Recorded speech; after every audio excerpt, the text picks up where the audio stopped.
చంద్రబాబు ఉన్నప్పుడు ఎన్ని పథకాలు ఏమన్నాయి అసలు లేవుగా. ఆయన లోనే ఇస్తానని ఎగ్గొట్టిండు అందరికి. మా 60,000 అయితే 30,000 పోయి 30,000 పోతే ఇక పాకపోతే మళ్ళీ మొత్తం కట్టి క్లీన్ చేసుకుని వచ్చాను నేను. మరి చంద్రబాబు జగన్ వచ్చిన తర్వాత మొత్తం రౌడీ రాజ్యమైంది, రాష్ట్రం నాశనం చేస్తున్నా అంటున్నారు కదా. ఏదో అంటుంటారు వ్యసనం మాటలు, అంత తప్పితే ఏమి లేదా. వ్యసనం మాటలు తప్పితే అవి ఉపయోగపడేవి కాదు. రాష్ట్రం బాగానే ఉంది, ఇబ్బంది ఏం లేదు. మరి ఇన్ని పథకాలు ఇస్తున్నాడు కానీ అప్పులు పాలు చేస్తున్నాడు అని కూడా అంటున్నారు ప్రతిపక్షం. అప్పులు అంటే ఏ ఖాతా కూడా అప్పు కాకుండా ఒకటి చేయలేరు. ఆయన చేయలే, ఆయన అప్పు లేకుండా చేసిండా. ఆయన దిగుపాపాలకు 3 లక్షల కోట్లు ఉంది. ఈయన ఎన్ని పెడుతున్నాడు కాబట్టి ఇంకా కొంచెం అయింది. తప్పే ఉందంట. పథకాలు కానీ వచ్చాయా? అయ్యేమి లేవండి. చంద్రబాబు ఉన్నప్పుడు నేను నాడు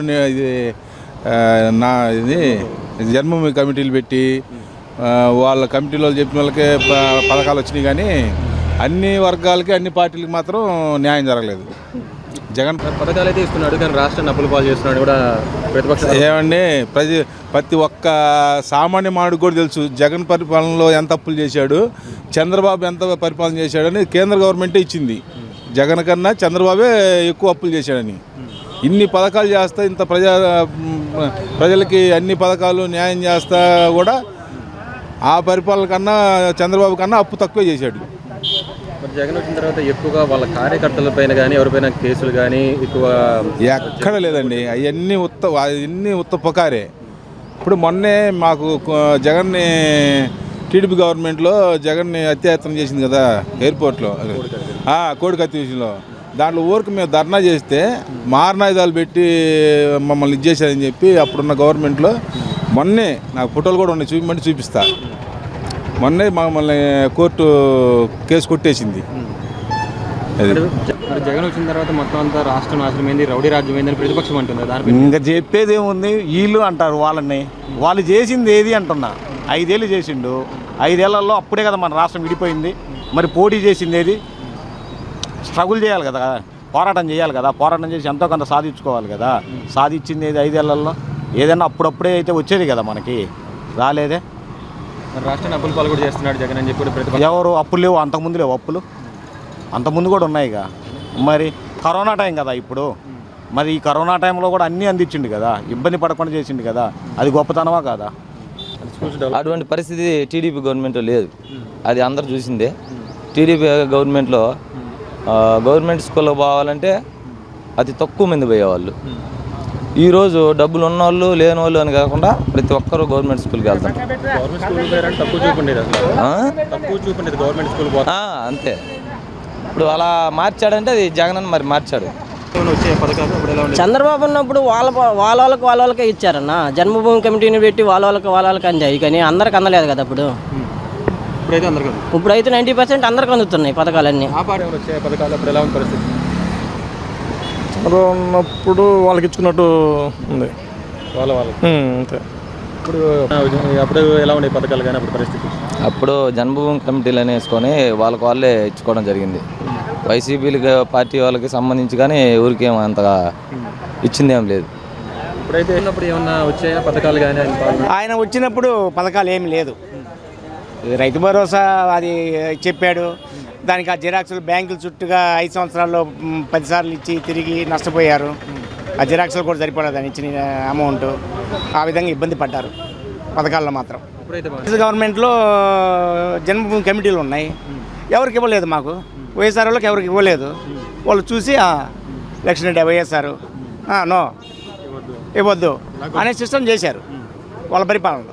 కానీ ఇక్కడ ఆయన 2014 చూశారు. ఏమంటే జనాల్లో చంద్రబాబు నాయుడు వలన ఒరిగేది ఏమీ లేదు ఇక్కడ. రాష్ట్రాన్ని అప్పులు పాలు చేస్తున్నాడని ప్రతిపక్ష ఆరోపణ. దానిపైన అప్పులు పాలు చేస్తున్నారంటే ఇప్పుడు మన ఆర్బీఐ కానీ ఇంకా సెంట్రల్ గవర్నమెంట్ కానీ మొత్తం ఏ గవర్నమెంట్లో ఎంత అప్పులు ఉంది చెప్తుంది. టీడీపీ గవర్నమెంట్లో లక్షలు చూపించింది, మన గవర్నమెంట్లో కూడా అదే చూపించింది. ఇంతమందికి ఇన్ని పథకాలు ఇచ్చి ఇన్ని వ్యవహారం చేసినా కానీ మనకు అదే ఉంది. మరి ఈ పథకాలన్నీ మరి ఆయన గవర్నమెంట్లో చేయలేదుగా. ఆయన గవర్నమెంట్ అయ్యేటప్పటికి కూడా అయ్యే అప్పులు ఉన్నాయి. ఆయన 4 లక్షల కోట్లు అయితే ఈరోజు కూడా మంది 4 లక్షల కోట్లే. ఇంతమంది జనాలకి ఇచ్చి అన్నీ చేసినా కూడా మంది 4 లక్షలే. మరి ఆ రోజు ఎవరికేం ఆయన ఇవ్వలేదు కదా. మరి ఆయన ఆ రోజుకు అప్పట్నే ఉంది నిలబడి. జగన్మోహన్ రెడ్డి గారి పరిపాలనలోకి వచ్చేటప్పటికి అప్పు ఉంది, అక్కడ అంత అప్పు. ఈ రోజుకి ఆయన ఇన్ని పథకాలు ఇచ్చి ఇంత మంచి చేసినా కానీ అదే అప్పు కదా.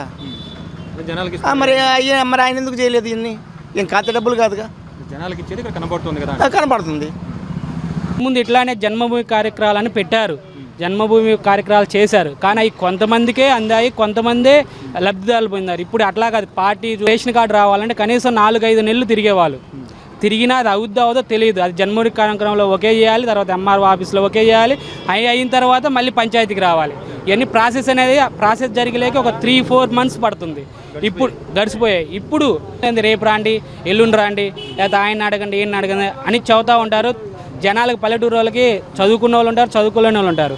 వాళ్ళు ఒకవేళ టౌన్కి వచ్చారనుకో, వాళ్ళు ఎవరిని కలవాలో తెలియదు, ఎవరితోటి మాట్లాడాలో తెలియదు, ఎట్లా మాట్లాడాలో తెలియదు. వాళ్ళని అడుగుతారు, వీళ్ళని అడుగుతారు, అక్కడ పొమ్మంటారు, ఇక్కడే పొమ్మంటారు. వాళ్ళు తిరిగి విరక్తి కొట్టేది ఈ రావులని చాలా సందర్భాల్లో వెనక్కి వెళ్ళిన వాళ్ళు ఉన్నారు. ఇప్పుడు అలా లేదు. రాపోయినా కానీ వస్తుంది, నాకు ఎంత ఇవ్వండి, 5,000 ఇవ్వండి, 10,000 ఇవ్వండి, ఇట్లా అమౌంట్ తీసుకొని రాకుండా ఉన్న రోజులు కూడా ఉన్నాయి. నేను చూసుకుంటాను ఎంత ఇవ్వండి అట్లా. ఇప్పుడు అలా లేదు. పెట్టారు అప్పుడు. ప్లస్ ఇది బాయిలతో అవి పెట్టారు. దాంట్లో మామూలు నీరు చెట్టులో 1000 కోట్లు అవినీతి జరిగింది. అది ఇక్కడైతే అవినీతి ఏ విధంగా కానరావట్లేదు కదా. ఏది వచ్చినా కానీ జనాలకి ఇస్తున్నాడు అమౌంట్, జనాలు తీసుకుంటున్నారు. అది ఇప్పుడు జగన్ వచ్చిన తర్వాత రౌడీ రాజ్యం అనేది మొత్తం రాష్ట్రాన్ని నాశనం చేశారని ప్రతిపక్ష ఆరోపణ. దీనిపైన మీరు అంటే వాళ్ళ కార్యకర్తలపైన, నాయకులపైన కేసులు పెట్టడం కానీ ఏదన్నా కానీ అక్రమంగా అని చెప్పి మీరు ఒకటే గుర్తుపెట్టుకుని, ఒక టీడీపీ ప్రభుత్వంలో ఒక లేడీ ఎంఆర్ఓ అని కొట్టారు, వనజ అని. ఇంకొక 2 లేడీస్, ఎంతమందిని ఎన్ని దారుణ హత్యలు ఉన్నాయో. ఒక వైసీపీ వచ్చిన తర్వాత హత్యలు అనేది తక్కువ. అది పార్టీ ఇప్పుడు నీకు నాకు పల్లెటూరులో ఎలా ఉంటుందంటే, పోటీ మీద కొట్టుకొని చచ్చుకోవడం తప్పక పార్టీకి సంబంధం లేదు. దానితో పెట్టుకుంటే, టీడీపీ తోటి పెట్టుకుంటే, వైసీపీలో ఉన్న తర్వాత హత్యలు తక్కువే. అది 3 కాలనీలు వచ్చినాయి టీడీపీలు. నేను ఖచ్చితంగా చెబుతున్నా, లంకోనిపల్లె ఎస్సీ కాలనీకి 3 కాలనీలు వస్తే ఎమ్మటే గుమస్తాలు పంపించారు. రే మనోళ్ళకి ఆ మనోళ్ళకి అనే పేరు పోయింది. ఇప్పుడు ఏ ఊరికి ప్రభుత్వం సొమ్ము ఎప్పుడన్నా తిన్నరా? చంద్రబాబు 14 సంవత్సరాలు చేసినాను, 40 సంవత్సరాలు సర్వీస్ ఉంది అంటుండో. ఎప్పుడన్నా ఇంటికి పోయి ఒక 10,000 ఓడిపోయే ముందుగా పశువు కుంకం 10,000 పెట్టిన అది నీ సంగతి వాళ్ళు కనుక్కోండ్రు. ఓహో ఇప్పుడే అవసరం ఈ మనిషికి అని అయిపోయింది. అట్టగా అప్పుడు ఎలా ఉండేది పరిస్థితి? అప్పుడేం లేదు, ఇప్పుడైతే ఏది కావాలన్నా వాళ్ళే చేస్తున్నారు. చంద్రబాబు అధికారంలో ఉన్నప్పుడు అప్పుడు ఎలా ఉండేది? పథకాలు కానీ పాలన కానీ ఎలా ఉండేది? చంద్రబాబు అధికారంలో ఉన్నప్పుడు మేము అన్నీ వెళ్ళి చేసుకునేవాళ్ళం. ఇప్పుడేమో వాలంటీర్లు అన్నీ చేస్తున్నారు మాకు దగ్గర ఉండి. రాష్ట్రాన్ని అప్పుల పాలు చేస్తున్నాడని ప్రతిపక్ష ఆరోపణ. దానిపైన మీరు అప్పుల పాలు చేస్తున్నారంటే, ఇప్పుడు మన ఆర్బీఐ కానీ ఇంకా సెంట్రల్ గవర్నమెంట్ కానీ మొత్తం ఏ గవర్నమెంట్లో ఎంత అప్పులు ఉంది చెప్తుంది. టీడీపీ గవర్నమెంట్లో లక్షలు చూపించింది, మన గవర్నమెంట్లో కూడా అదే చూపించింది. ఇంతమందికి ఇన్ని పథకాలు ఇచ్చి ఇన్ని వ్యవహారం చేసినా కానీ మనకు అదే ఉంది. మరి ఈ పథకాలన్నీ మరి ఆయన గవర్నమెంట్లో చేయలేదుగా. ఆయన గవర్నమెంట్ అయ్యేటప్పటికి కూడా అయ్యే అప్పులు ఉన్నాయి. ఆయన 4 లక్షల కోట్లు అయితే ఈరోజు కూడా మంది 4 లక్షల కోట్లే. ఇంతమంది జనాలకి ఇచ్చి అన్నీ చేసినా కూడా మంది 4 లక్షలే. మరి ఆ రోజు ఎవరికేం ఆయన ఇవ్వలేదు కదా. మరి ఆయన ఆ రోజుకు అప్పాటనే ఉంది నిలబడి. జగన్మోహన్ రెడ్డి గారి పరిపాలనకి వచ్చేటప్పటికి అప్పు ఉంది, అక్కడ అంత అప్పు. ఈ రోజుకి ఆయన ఇన్ని పథకాలు ఇచ్చి ఇంత మంచి చేసినా కానీ అదే అప్పు కదా. జనాలకి మరి ఆయన ఎందుకు చేయలేదు ఇన్ని? ఏం ఖాతా డబ్బులు కాదుగా, జనాలకి ఇచ్చేది ఇక్కడ కనబడుతుంది కదా. కనపడుతుంది.